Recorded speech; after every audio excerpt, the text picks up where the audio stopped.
சொல்லு. Friends, பொள்ளாச்சியிலேருந்து subscriber வராங்க. அவங்க வந்து ஆலாமரத்து கருப்பராயன் கோவிலுக்கும் பச்சநாயகி அம்மன் கோவிலுக்கும் ரெகுலராக வருவாங்க. இன்னைக்கு வர்றாங்க. இன்னைக்கு எங்கள் அம்மாவுக்கு வந்து லீவுங்கனால கூட்டிகிட்டு போகிறாங்களாம்மா. எங்கள் அத்தை வந்து அவங்களே கூட்டிகிட்டு போயிட்டு சாமி கும்பிட்டு பூஜையை முடிச்சுட்டு கொண்டாந்து விட்டுருவாங்க. ஆமாம். இன்றைக்கி என்ன சமையல் சொல்லுங்கள். வீடியோ எடுக்கவே இல்லை. பாதி க்ளோஸ் ஆயிடுச்சு. பாதி இல்லை, முக்கால்வாசி காலி ஆயிடுச்சு. ஃப்ரெண்ட்ஸ் பாருங்கள், பாகக்காய் குழம்பு. பாகற்காய் சூப்பராக மணக்குதுதா. ஆமாம், சூப்பராக இருந்துச்சு குழம்பு. காரம் மட்டும் எனக்கு பத்தல. ஏன்னா இவங்க காரமே நீங்கள் மாட்டேங்கிறாங்க. ரசம், தயிர் எப்பவும் போல் அதுவே ஸ்பெஷல். இப்போ வந்து மத்தியான சாப்பாடு சாப்பிடாம நானும் என்ன பண்ணிட்டு இருக்கிறேன்னா, இங்கே வந்ததுலேருந்து இந்த பிளாக் டீ குடிக்கவே ஒரு நாள் கூட 20 நாள் ஆயிர மாட்டேங்குது. அதனால் வந்து கலக்காய் வறுத்து டீ வைத்து கொண்டிருக்கேன். வாங்க ஃப்ரெண்ட்ஸ், டீ குடிச்சிட்டு கலக்காய் சாப்பிட்லாம் வாங்க.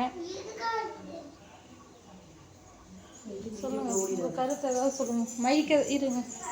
பாகக்காய் குழம்பு எப்படி இருந்துச்சுங்க? பாகக்காய் குழம்பு வந்து சூப்பராக இருந்துச்சுங்க, மிகவும் அருமையாக இருந்தது.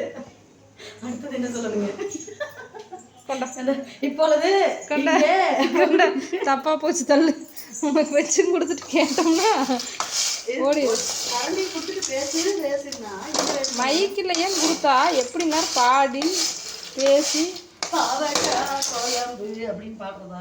பாகக்காய் வந்து அறிய சொன்னோம்னா உள்ள இருக்கிறது ஃபுல்லாக எடுத்தாச்சுங்க. அந்த ஊனு ஃபுல்லாக எடுத்து அந்த தொப்பையை மட்டும் வச்சுருந்தாங்க மேடம். என்ன பண்ணணும் தெரியுமா?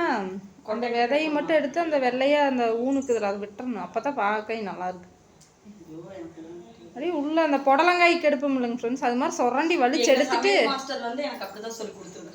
அந்த தொப்பையை மட்டும் வச்சிருக்கிறாங்க. அதனால வந்து இங்கே பாருங்க, பாகக்காய் உள்ள இருக்கிறது உங்களுக்கு தெரியாது.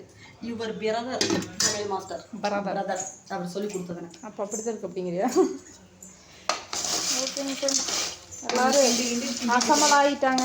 நான் டீயை கொண்டு கொடுத்துட்டு 6வது நவர் இதை பார்த்தோன்னே சாப்பாடு வேண்டாம், டீ குடிச்சுக்கிறேன் அப்படின்னு. டீக்கு நீ குடிக்கலையா காயத்ரி? நான் குடிப்பேன். நான் சாப்பாடு சாப்பிட்டேன், நான் குடிப்பேன். மாத்திரை போ போ போ. என்ன இப்படி இருக்கிற பொறுப்பு இல்லாத மனுஷியா கடை. மாத்திரைக்காக சாப்பிட்டுங்க, இப்போ மாத்திரையை சாப்பிடுங்கிற என்ன சொல்ல வர மக்களுக்கு சொல்லு. என்ன வருவடவே நான் இந்த கலக்காய் வறுத்தனாவே இப்படி ஒன்றா தீஞ்சிருது, இல்லைன்னு இந்த மாதிரி தாங்க வேறு வறுக்காத காய் மாதிரியே கிடக்குது. ஏன் அப்படி? டீ வந்து ரொம்ப சத்து வச்சுருக்கீங்க. தீண்டி வச்சா கருகிடுது.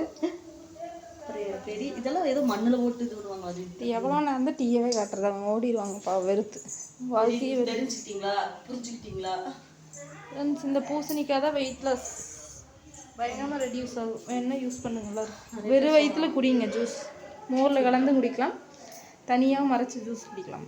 தனியாகவே குடிக்கலாம். மோரையும் சாம்பார் வச்சிங்கன்னா ரொம்ப ரொம்ப டேஸ்ட்டாக இருக்கும். பூசணிக்காய் சாம்பார் சூப்பராக இருக்கும். நான் வைக்கலாம்னு நினச்சேன். சுற்றி உடச்சு.